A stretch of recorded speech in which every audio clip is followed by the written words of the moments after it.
C'est bon, c'est bon. Minka jaade mon.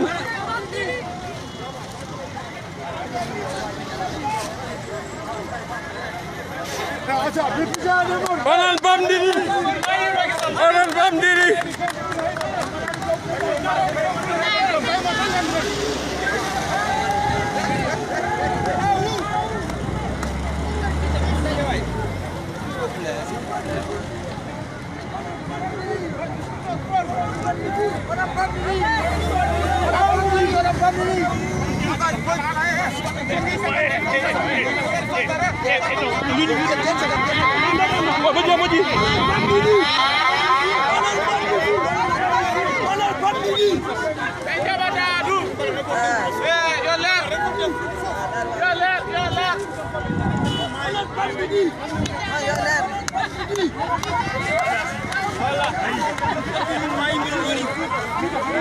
Monsieur le maire, adjudant en direct.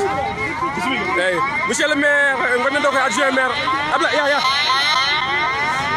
Monsieur le maire, Ablaye Sy, adjoint maire de la commune de Ourossogui. Monsieur le maire, quelles sont vos impressions après cette mobilisation? Je suis très touché, vraiment. Je suis très content de la mobilisation. Et encore une fois, si ce n'était pas ces forces de l'ordre qui ont empêché les voitures de rentrer à Ourossogui, on serait beaucoup plus nombreux. Mais l'important, c'est de faire passer le message. C'est vrai que si on avait beaucoup plus de mobilisation, ça allait faire écho. Mais ce qui est important, même si c'était, je l'avais dit hier, même si c'était que 2 militants qui manifestent et qui disent et qui persistent là-dessus, qui sont contre ce qui est en train de se passer, c'est un message reçu. On n'est pas d'accord sur ce qui se passe au Sénégal. On est tout à fait contre ce que les politiciens ont en train de faire passer le message, dire au président de la République que tout va bien dans le Fouta. On est venu pour dire le contraire. Le Fouta, rien ne va ici et qu'ils comprennent que si la manifestation n'a pas eu lieu, il y a un moment donné, c'est la conscience de la jeunesse du Fouta, mais pas à l'autre aussi. Il faut faire passer ce message au président de la République. Merci. Apular. Bandiraɓe ko wiɗen tan alhamdulillahi rabbil alamina yimɓeɓe ɓe gari kadi ɓe gonde détermination donc hay hunde ala ko yimɓe jara hen caggal yoɓe paam message mbatteno ko famnude président de la République ko politicien ɓe ko kalan ko wona gonga manifestation ɓenno sa en mbaɗani ɗum conscience meɗen joni hankkadi ɓe gari pour yidde waɗi ɗum récupéré politiquement eɗen jiiɗi wiide président de la République kamɓe arɓe ɗo ɓe ala ko addi ko ɗo sona fijirde sona yardu caggal min waɗani hande min gonani janggo yo président andu so tawi woni min mbaɗani manifestation ñanden conscience amen mais wona kamɓe ils peuvent rien faire hande wuure yo président andu ɓe gon koye punta ɗum eɓe ñama kalse ñum eɓe mbaɗa mobiliser de l'argent pour des conneries. Merci monsieur le maire a jarama. Ok.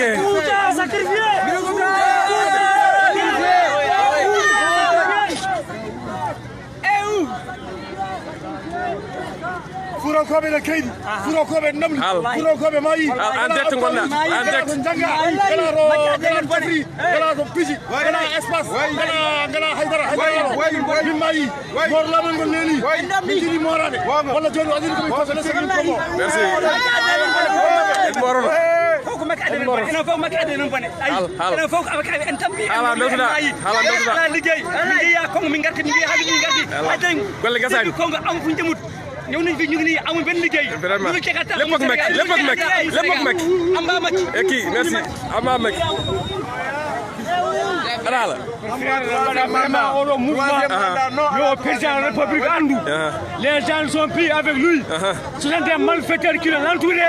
qui l'encouragent à faire n'importe quoi. Aujourd'hui, le mouvement se lève pour dire non à l'art. Tu dis merde à la justice. Tu dis merde à la justice. La justice est manipulée. Les droits sont confisqués. On est marre.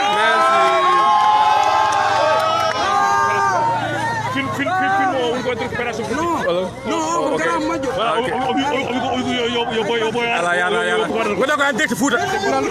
way halden impression ma o mouvement way halden hal ko woni 2012 ko faali ko waɗe Fouta ko wona président goto waɗani ɗum on ganda salma wiɗi salma wona dañi liste aɗa jogui droit ma waɗi au niveau ɗo village an ka responsable nder affaire maro mi namduma seedan eyyi voilà holno foti holno Fouta kam dañi courant village mi namduma seeda rek par rapport e président Macky Sall ko haalno ko guila premier mandat mako ha deuxième mandat mako wonko wiino ɓinguel moro sakkito morade eɗen gandi guila nden hande ko hedde julde parce que heddi ko quelques années 2 ans walla 1 an heddi en an wona impression ma jiiɗa hande ñande ko sakkiti wona hay 3 jours par ce que ko sakkiti wona hay 3 jours programme goto waɗama ɗo programme agriculture 8 régions e Sénégal mbaɗa financé Matam ala hen Saint-Louis welani on en tant que responsable holno mbawɗo yiir ɗum ɗon wona Saint-Louis tan woni wala ɗo ɓuuri hewde ndema a faami région ay kewɗi walaɗo hen parce que Matam aussi won financement de keɓi région keɓat merci a jarama merci a jarama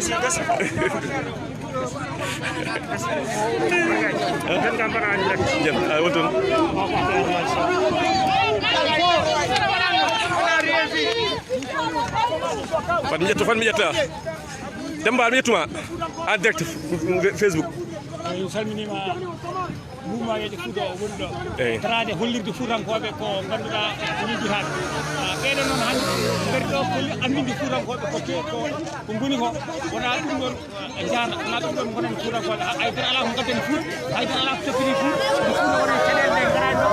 Fouta wonen musibe nde garani ɗo Fouta dañi caɗele nde garani ɗo ñanden tan ɗo ɓe piya coha mbaɗa hunde fof hay goto yiyaani ɗo hay politicien goto hay leader goto yiyaka ɗo hay bollal mabɓe gotal ala e Fouta hay darde mabɓe wotere ala e Fouta hollirde président ko wino e Fouta ko fof haydara ala hen ko waɗi haydara ala hen ko Foutankoɓe jiiɗi haydara jiyani ko andinde ɓeɗo tan ɓorno wutte mon tan passage mbaɗa jole 4 uji mon keɓoya Dakar wona ettuji mon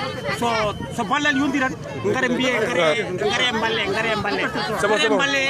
ala ko balli haydara ala ko balli fuurankoɓe haydara ala ko gaddani fuurankoɓe c'est bon an jiiɗa mobilisation wal satisfaction joguiɗa e mouvement o mouvement o riwi lawol yimɓe darima kadi ngari e keɓa ngari mouvement kadi vraiment mouvement no moƴƴi ok mais ça kal fuutangue jeno royal directeur en direct woni en direct DSTV c'est bon Facebook kam foɓe jiiye en direct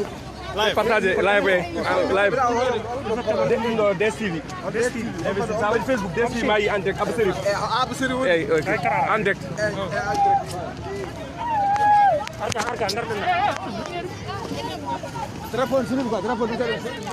ken ɓinguel mooro o gonnoɗen en tiri julde taskari e mooraki julde mawluɗo ari e mooraki juldel ɗi fof ɓenni en mooraki ten jogorani moorade duuɓi jeenayyi hannde sa mooraki heddima duuɓi ɗiɗi e quelque en gonta moor donc wode pine enen fuutankoɓe daare e nder ɗe kolliran mette meɗen hannde en jaadani ɗum ɗo ko watte hannde eɗen fof eɗen coydi hannde ko woni e nder leydi he ko oɗo rafi biyaɗo ɗiɗo rassemblement ji aɓe nandini million ngaji aɓe gara aɓe nadda mittaji o gadda nde aissat aɓe gadda men rafiji en jaadani en hannde en jaadani en janggo bandiraɓe yoni ngare Fouta hankkattin min calima min jaɓata on est insoumis min hay hunde ala ɗo wala impression jiiɗa e oɗo manifestation baɗɗo hannde Fouta ndeno e Fouta hannde est ce que seetti weltare min ji hen saabu min kolli minen wona hen temen nayyi ujunnaji ɗiɗi ujunere jojjinade min Fouta o Fouta few sukaɓe amen dañata liggi sukaɓe amen so gari janggo mbiya ɓeɗo policier to wonno wiye koɓe liggiɓe ɗum kono duuɓi nayyi e min ɓafa guila tali oɗo mami ɓafa joni ha natti hay koyɗe cantama oɗo ila Touba o fuddidano on ko lebbi tati waɗi oɗo duuɓi nayyi wonno ɓafa joni mi hay koyɗe min natti yiide hay dar min ngala wona oto malis Wourossogui maire ala min ngala oto malis min ngala manque à douce haydara ɓeɗo yaa matam hande so gartima anda fo to kanname jaaha min ngala ndiyam forage amen ndiyam hay ndiyam ɓe kuppi on suuji joyyi min ngala ndiyam hôpital o hay goto yiina ñawde hande wiye aɓe mbaɗi mobile 70 millions sa yoɓani temen nayyi woodi mo murƴa a dañata safrade a dañta yid docteur kala mo jokkodirani e policier safrata ko hôpital Wourossogui dispensaire en guddi dispensaire kam ala hay lekki woori ala dispensaire mbiyano ko duuɓi joyyi kala jaaroyi e lewru ha heeɓi duuɓi joyyi cukalel sa ari wora yob ticket wora sood sirop fo joni iwi kala ne garɗa mbiddatoma kayre mbiya yama pharmacien jaade on ko kañum liggini hoore mum min tampi dal min lorli min maayi minen jojjinnoma o weddima min minenne min ƴeewo manta men leeso ba safrande min yoni merci Macky Sall wonde Foutankoɓe ko yaware wonde Foutankoɓe yaware mawde wonde Foutankoɓe hande Wourossogui Thilane même pas 45 kilomètres saɗi hande ɓerdema wona koye muuse oɗon fof moni oɗon fof keli min tampilla makko yo ya min gondanimo kadi gonda makko tan région de Matam hay goronde Macky Sall min jiɗamo min tampilla makko yo fa to min jiɗamo merci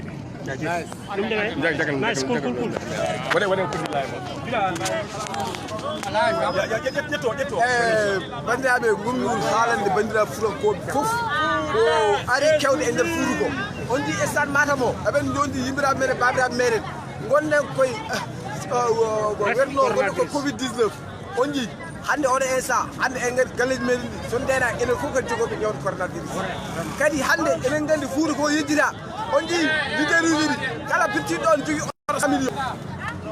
e galle muɗum ɗo galle mum ne hodde koddiri mum ala hay ko ñaami sukaɓe men ngala hayto ɓendi ɗum ɗon ko injustice woni ɗo e nder leydi he Kumba am ndey Kumba amum ndey ɗum ɗon noon min mbi l' argent de contribuable oɗon kalis noon foti nanden ko ɓiɓɓe Sénégal naaɓe fof goto fof yiyeni hoore mum hande hôpital Wourossogui nanɗo hande kanko ɓuuri wadde malade e malatude gurtude école aji men privé école aji men primaire ala fof ko moƴƴi hen hande oɗo instant o jigolo lawol ummade Wourossogui ha fayenma ɗo en Ndioum pewaji ça fait 3 ans nan ɗo en hande eɗen jeeyi kala ko woni ɗo e nder Fouta ko diaspora woni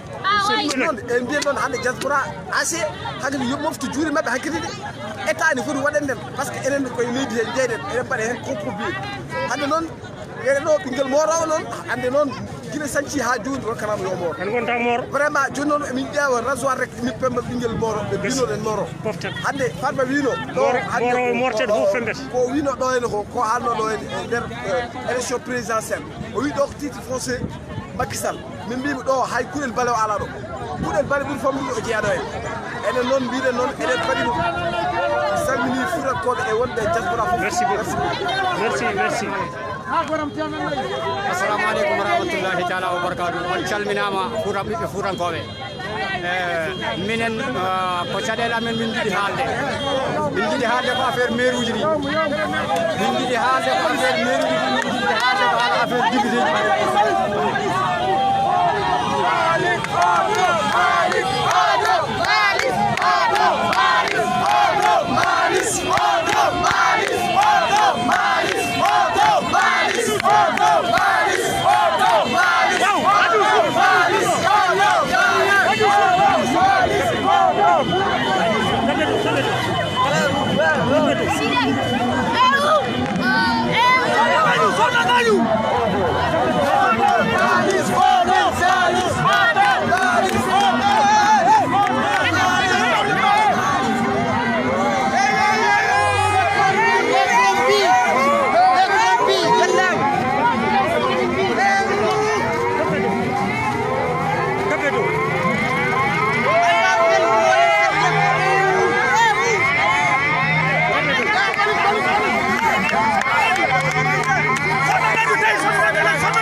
on ji takke boɗeje hande ne kewi ɗo takke boɗeje kewa ɗo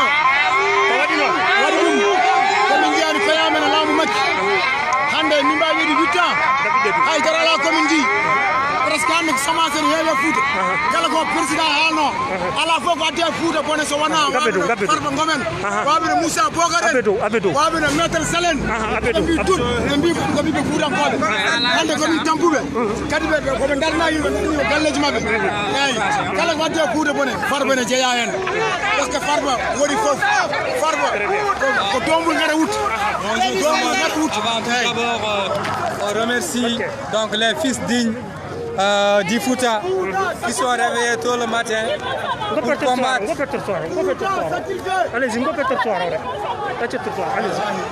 Bonjour tout le monde. Avant tout, d'abord, permettez-moi de saluer les braves fils dignes du Fouta qui sont réveillés depuis 7 h du matin, qui sont là devant.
C'est ça, c'est ça.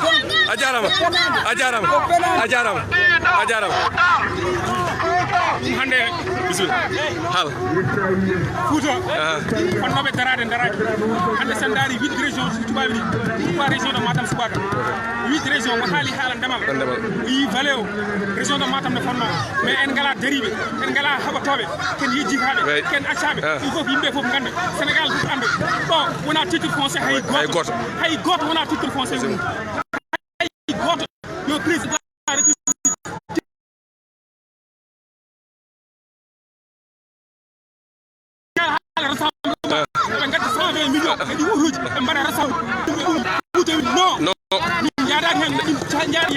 merci Matam wona titre foncier ay goto ɗum joɓe gandi ɓe mbatten haqqillaji mabɓe c'est ça merci a jarama Tidiane Ba gonne ko en direct Fouta fone heɗoma wala impression joguiɗa wala mi haalama min calmini ɓiɗɗo Foutankoɓe min calmini kadi jeunesse dariniɗo Fouta taw rewane temednayi rewane temed tati min mbiyami kala ɓiɗɗo Foutankoɓe o woni jeeyete responsabilité mum total won responsabilité won hollum wawande hoore mum e ligginade hoore mum e sa rewi mabɓe haydara la koɓe ɗenanma guila ɓamɗen rewde mabɓe 1960 président haydara en dañani hen sen goni ujunere dewde mabɓe ko temedere ɗabta on politique en hankkadi yiɗe ko yo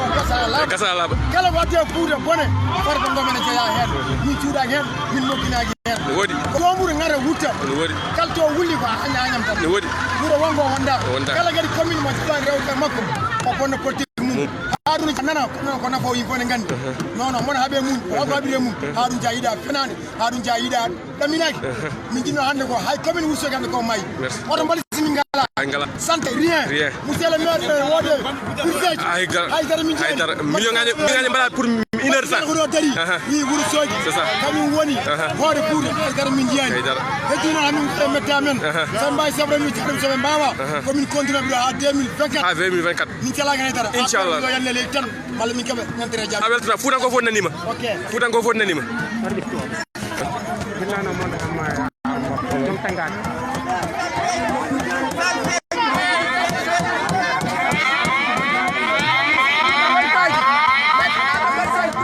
boy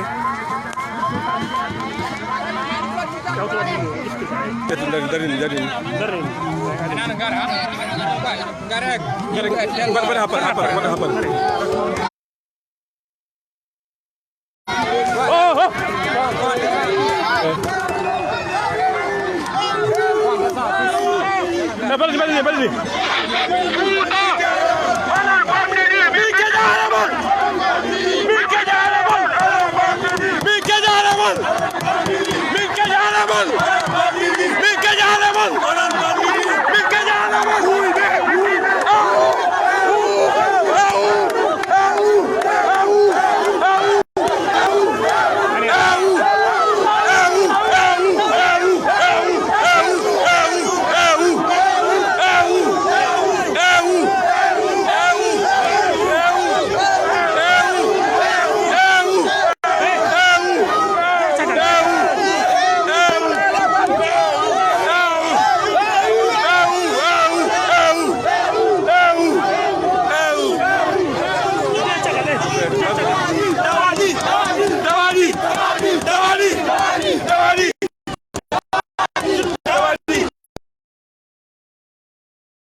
Okay.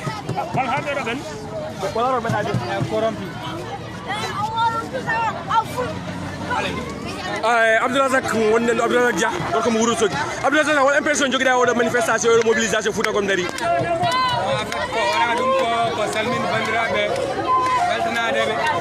e wiide vraiment wadi remercier ibe pour encore rimbube gumi depuis 17 heures ngari wadi combattre odo combat donc badar combat chômage gondo do yo natu infrastructure o président wonno ben dikti yo wadi yo gas ko hetti mais il faut yimbe ngand le ministre de la justice en personne mais je croyais que pour intelligent pour un intellectuel il ne faut pas dégager une telle somme à hauteur de 70 millions de financer une meeting. Pourtant il devrait investir ailleurs mais 70 millions peut nous faire revenir à 1000 emplois. Ça peut créer des multiservices, on peut aménager donc nos terres, ainsi de suite. Vraiment, c'est avec un cœur meurtri que ces intellectuels corrompent. Je suis désolé aussi, je m'adresse à l'endroit des étudiants et des étudiantes vendus à hauteur d'une somme de 30 000 francs CFA. C'est vraiment triste si on dit que l'avenir de ce pays ça repose sur votre dos et alors qu'on vous voit à 30 000 francs. Donc c'est honteux. Où va le Fouta si vraiment nos intellectuels, nos politiciens arrivent à corrompre nos intellectuels? Donc qui sera là pour Fouta demain? Qui sera là? Je ne vois pas. Je suis désolé vraiment. Merci Argara.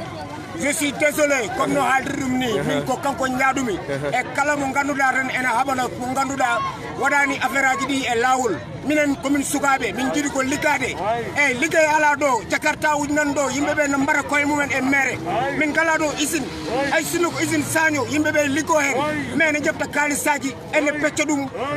minen min payo copain min tampi min nyande fof jew ko do ngonmi wula buba sel ngeyen mi ay min jirlo en nangi wulnande mi tampi vraiment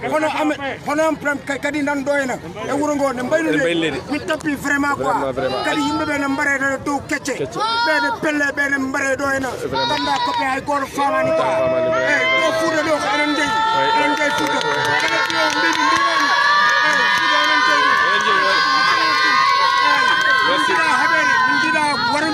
min jiɗi ko jam ɗum tagi min kabbi ɗe rouge min kabani mbaɗani e tagi kono metti amen awona gonga on bandiraɓe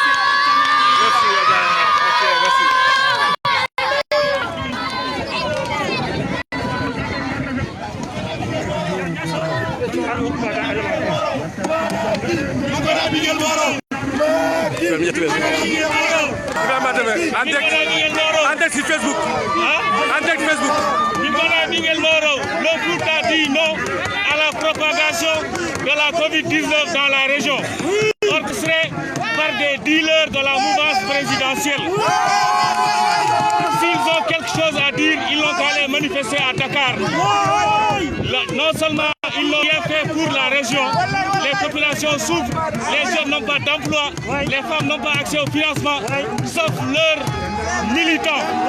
Donc nous sommes sortis massivement des Foutanké pour dire non à ce désordre, à ce deal organisé sur le dos des populations. Le Lauré n'a pas d'eau, le Danémayo n'a pas de route, ni de centre de santé. On n'a même pas un neurologue dans la région. Le président avait promis un hôpital de 22 milliards. Jusqu'à présent, c'est resté un éléphant blanc. L'aérodrome de Ourossogui, idem. L'université du Fouta, on ne l'a pas encore dit. Donc nous avons décidé de dire que personne n'est la bienvenue dans cette zone, dans cette région. Nous dénonçons ces gens-là. À l'heure actuelle, on devait tous les arrêter. Nous sommes en période de catastrophe sanitaire. Personne n'a le droit d'organiser un rassemblement sur le territoire du Sénégal. On doit protéger les populations. Nous savons tous que le Sénégal est un pays à faible revenu. L'heure aujourd'hui, ça devait être à la prévention par la vaccination massive des populations. Voilà que quelques individus qui prennent 100 millions de francs CFA, je dis bien 100 millions de francs CFA, pour payer des gens à coût de 2000 et de t-shirts pour aller remplir un stade et dire au président de la République que le Fouta est derrière lui. Le Fouta est derrière celui qui développe le Fouta. En 9 ans, le président Macky Sall n'a rien fait dans le Fouta. Ce n'est plus son truc négocier qu'il l'apprenne à ses dépens. S'il veut discuter avec les populations de Fouta, qu'il discute avec les forces vives et les forces actives, et non avec des politiciens de métier, des politiciens de dimanche qui ont déserté le Fouta pendant 6 mois. Je vous remercie. Merci beaucoup.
Ada hala saydi kala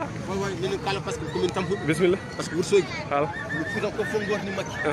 wonde be darni ni ha jottu bi neddo ko bandum donc min jaani ko yamin tagi min min darodo mi kala tan min bade min jaani ko yamin di fale mi kala mi gireji nan do jaani ko mumen at même porte que sukabe nan do liggey 70 millions ko be gaddi do e be nyama ko ngapa ma pour la jeunesse ligorodu vraiment emploi gondo do ya tabane samo say mo fokk sukabe ligora ko donc un problème gadda kali sani be min e min furan ko be ko mom min gadani hen ngala hen ngala sa hanne mo gondon Sénégal fo ne wonde ref ndi yibe yo jandiri stade Matam yow tan dum do be ngummi Dakar be ngummi dan te or ko rasama ko ada